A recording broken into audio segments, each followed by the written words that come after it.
My husband always had a flair for the dramatic, but nothing prepared me for the night I decided to surprise him at the office.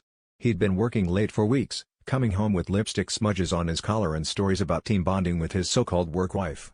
I never bought it, but I kept my suspicions to myself, until the nagging in my gut sent me straight to his building, heart pounding, palms slick with sweat. The office should have been empty, but laughter echoed from the conference room. I crept closer, heels silent on the carpet, and pushed open the door just enough to see inside.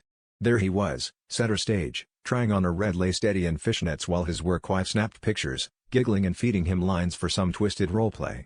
My breath caught, not just at the sight of him in lingerie, but at how natural he looked, how alive.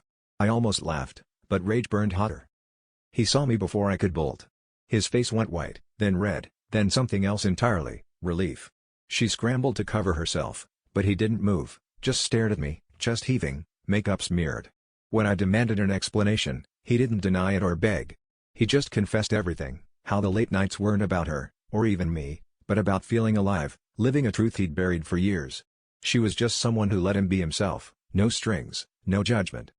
I stood there, numb, realizing the betrayal wasn't just about another woman, it was about a version of him I'd never seen, a secret too big and messy to fit in our marriage. The fight we had was ugly and honest, words sharp as knives, but underneath it all, I heard the desperation in his voice.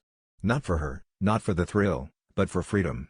And as furious and heartbroken as I am, I wonder if I ever really knew the man I married, or if we were both just playing parts, hiding what we really wanted all along.